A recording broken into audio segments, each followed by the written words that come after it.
Welcome to educational training for all. మనం ఈరోజు history నుండి కాంపిటేటివ్ ఎగ్జామ్స్కి ఉపయోగపడే కొన్ని బిట్స్, అదేవిధంగా ఆర్ఆర్బి గ్రూప్ డి ఎగ్జామ్స్కి ఉపయోగపడే important and previous exam bits గురించి మాట్లాడుకుందాం.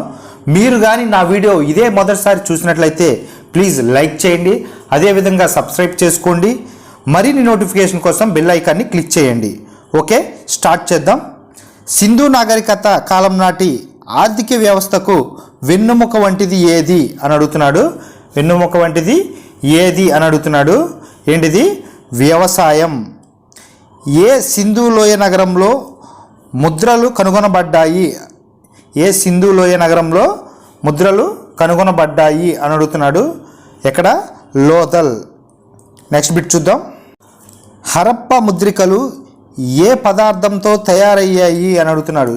హరప్ప ముద్రికలు ఏ పదార్థముతో తయారైనది అని అడుగుతున్నాడు. ఏ పదార్థంతో? టెర్రకోటా. ఇది టెర్రకోటా. హరప్ప నాగరికత కాలంలో ప్రాచుర్యంలో లేని ఆయుధం ఏది అని అడుగుతున్నాడు. ఏంటిది? ఇక్కడ ఇల్లు అని పడింది, ఇల్లు కాదు, విల్లు, బాణాలు. ఓకే, ఇవి హరప్ప నాగరికత ప్రాచుర్యంలో లేని ఆయుధాలు, విల్లు, బాణాలు. నెక్స్ట్ బిట్ చూద్దాం. సింధులోయ నాగరికత ఏ యుగానికి చెందినది అని అడుగుతున్నాడు. సింధులోయ నాగరికత ఏ యుగానికి చెందినది అని అడుగుతున్నాడు. ఏంటిది? కంచు యుగం. బాలగంగాధర్ తిలక్ ప్రకారం ఆర్యుల జన్మ భూమి ఏది? ఏంటిది? బాలగంగాధర్ తిలక్ ప్రకారం ఆర్యుల జన్మభూమి ఏది అని అడుగుతున్నాడు. ఏంటిది? ఆర్కిటిక్ ప్రాంతం. ఇది ఆర్కిటిక్ ప్రాంతం.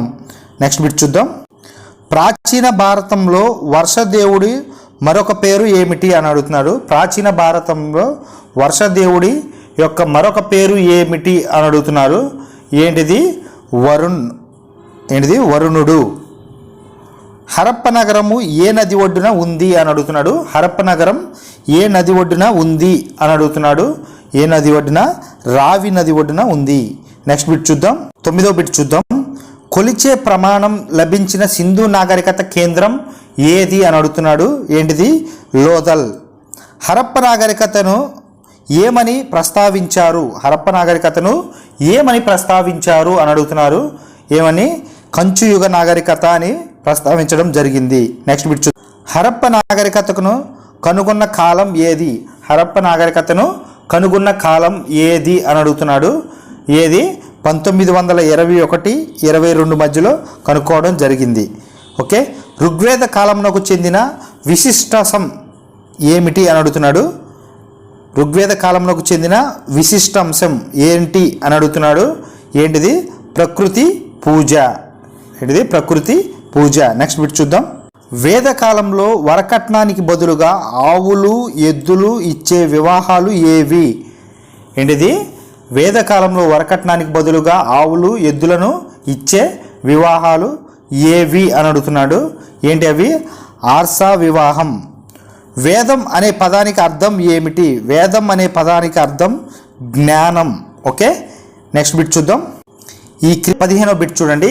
ఈ క్రింది సింధు నాగరికత ప్రదేశంలో రావి నది ఒడ్డున ఉన్నది ఏది అని అడుగుతున్నాడు. రావి నది ఒడ్డున ఉన్నది ఏది అని అడుగుతున్నాడు. ఏంటిది? హరప్ప. 16వ బిట్ చూద్దాం. సింధు నాగరికతకు చెందిన ఏ ప్రదేశంలో అత్యధిక బావులను కనుగొనబడ్డాయి? ఏంటిది? సింధు నాగరికతకు చెందిన ఏ ప్రదేశంలో అత్యధిక బావులను కనుగొనబడ్డాయి అని అడుగుతున్నాడు. ఏ ప్రదేశంలో? మొహంజోదారో. ఎక్కడ? మొహంజోదారో. 17వ బిట్ చూద్దాం. సింధు ప్రాంతపు తవ్వకాలలో బయలుపడిన మొదటి ప్రదేశం ఏది? సింధు ప్రాంతపు తవ్వకాలలో బయలుపడిన మొదటి ప్రదేశం ఏది అని అడుగుతున్నాడు. ఏంటిది? హరప్ప. ప్రపంచంలో అతిపెద్ద ఇతిహాసం ఏది? ప్రపంచంలో అతిపెద్ద ఇతిహాసం ఏది? మహాభారతం. సింధు నాగరికతలో ఉపయోగించని లోహం ఏది అని అడుగుతున్నాడు. ఏంటిది? ఇనుము. సింధు నాగరికతలో రేవు పట్టణం ఏది అని అడుగుతున్నాడు. సింధు నాగరికతలో రేవు పట్టణం ఏది అని అడుగుతున్నాడు. ఏంటిది? లోథల్. Next bit. లోథల్ ఉన్న ప్రాంతం ఏది? లోథల్ ఉన్న ప్రాంతం ఏది అని అడుగుతున్నాడు. ఏంటి? గుజరాత్. ద్రావిడుల ప్రధాన భాష ఏది? ద్రావిడుల ప్రధాన భాష ఏది? తెలుగు. 23వ బిట్ చూద్దాం. హరప్ప సంస్కృతిలోని అతి ముఖ్యమైన అంశం ఏది? ఏంటిది? హరప్ప సంస్కృతిలోని అతి ముఖ్యమైన అంశం ఏది అని అడుగుతున్నాడు. ఏంటిది? నగరీకరణ. సింధులోయ నాగరికతలో వాడిన లిపి ఏది అన్నాడు. సింధులోయ నాగరికతలో వాడిన లిపి ఏది అన్నాడు. ఏంటిది? బొమ్మలు మరియు చిత్రపటాల లిపి. ఓకే. 25వ బిట్ చూద్దాం. హరప్ప నాగరికతలో గొప్పదైన ధాన్యాగారము ఏర్పాటు చేయబడినది ఎక్కడ అని అడుగుతున్నారు. ఎక్కడ ఏర్పాటు చేయబడింది? ఇక్కడ మొహంజోదారో. ప్రాంతీయంగా మొహంజోదారో యొక్క నామము ఏమిటి? ప్రాంతీయముగా మొహంజోదారో యొక్క నామము ఏమిటి అని అడుగుతున్నాడు. మౌడ్ ఆఫ్ ది డెడ్.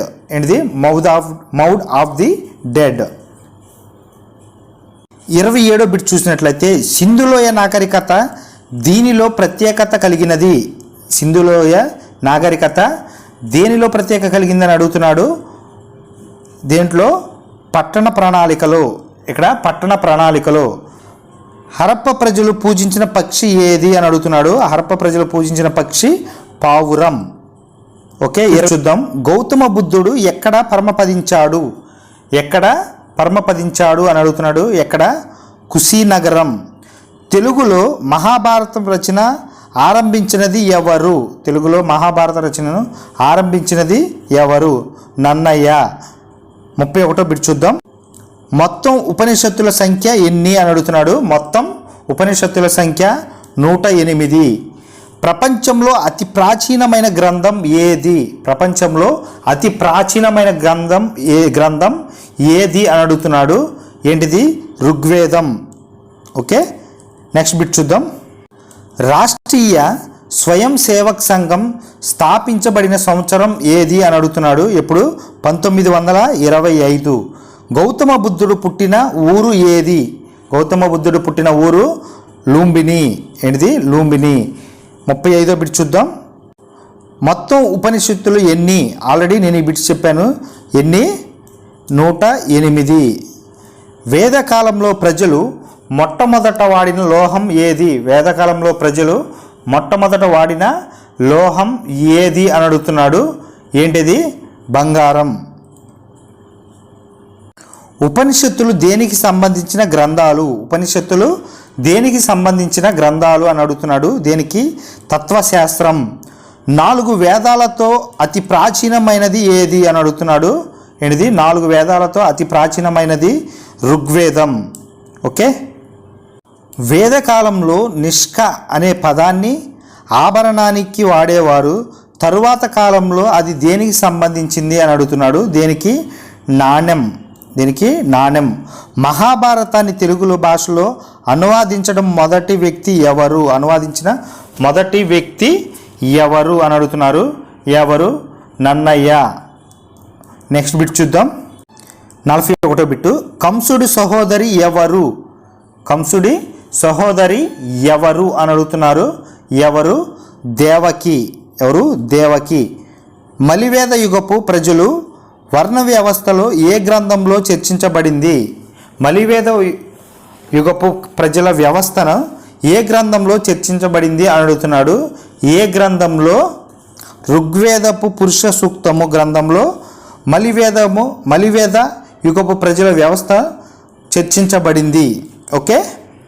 43వ బిట్ చూసినట్లయితే వేదాలను ఆంగ్లంలోకి అనువాదించిన సంస్కృత పండితుడు ఎవరు? వేదాలను ఆంగ్లానికి అనువాదించిన ప్రసిద్ధి సంస్కృత పండితుడు ఎవరు? ఎవరు? Max Muller. అయితే ఈయన ఏ దేశానికి చెందినవాడు? జర్మనీ దేశానికి. ఏం దేశం మనకి? జర్మనీ దేశానికి. వేదకాలంలో ఇంద్రుడు ఏ దైవంగా ఆరాధించబడ్డాడు?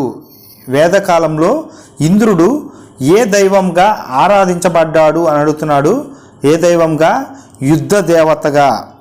ఎట్లా? యుద్ధ దేవతగా. ఓకే. నెక్స్ట్ బిట్ చూద్దాం. వేదములలో ప్రాచీనమైనది ఏది? వేదములలో ప్రాచీనమైనది ఏది అని అడుగుతున్నాడు. ఏంటిది? ఋగ్వేదం. మహాభారతాన్ని రచించిన మహర్షి ఎవరు? మహాభారతాన్ని రచించిన మహర్షి ఎవరు అని అడుగుతున్నారు. ఎవరు? వేదవ్యాస్. మహాభారతాన్ని రచించిన ది ఎవరు అని అడుగుతున్నారు. వేదవ్యాస్. ఓకే. గోత్రం అనే పదం మొదటిసారిగా ఎక్కడ ఉపయోగించబడింది అని అడుగుతున్నారు. గోత్రం అనున్నది మొదటిసారిగా ఎందులో ఉపయోగించారు అని అడుగుతున్నారు. ఎందులో ఉపయోగించారు? ఉపనిషత్తుల్లో. వేదకాల ప్రజలు మొదటి వాడిన ఖనిజం ఏది? వేదకాల ప్రజలు మొదటి వాడిన ఖనిజం ఏది అని అడుగుతున్నాడు. ఏంటిది? రాగి. నెక్స్ట్ చూద్దాం. పురుష సూక్త గురించి తెలుపునది ఏది అని అడుగుతున్నాడు. ఋగ్వేదం. ఋగ్వేదంలో పురుష సూక్త గురించి తెలియజేస్తుంది. ఓకే. 50వ బిట్ చూద్దాం. రామాయణం మరియు మహాభారతాన్ని కలిపి ఏమంటారు అని అడుగుతున్నాడు. రామాయణం మరియు మహాభారతాన్ని కలిపి ఏమంటారు అని అడుగుతున్నారు. దీనికి ఆన్సర్ మీకు తెలిస్తే కింద కామెంట్లో రాయండి. నేను చెప్పిన వీడియో ఇప్పటి వరకు మీకు నచ్చినట్లయితే ప్లీజ్ లైక్ చేయండి. ఇదే మీరు మొదటిసారిగా నా వీడియో చూసినట్లయితే సబ్స్క్రైబ్ చేసుకోండి. నేను ఎక్కడైనా పొరపాటున తప్పు చెప్తే కింద కామెంట్లో రాయండి. Thank you for watching.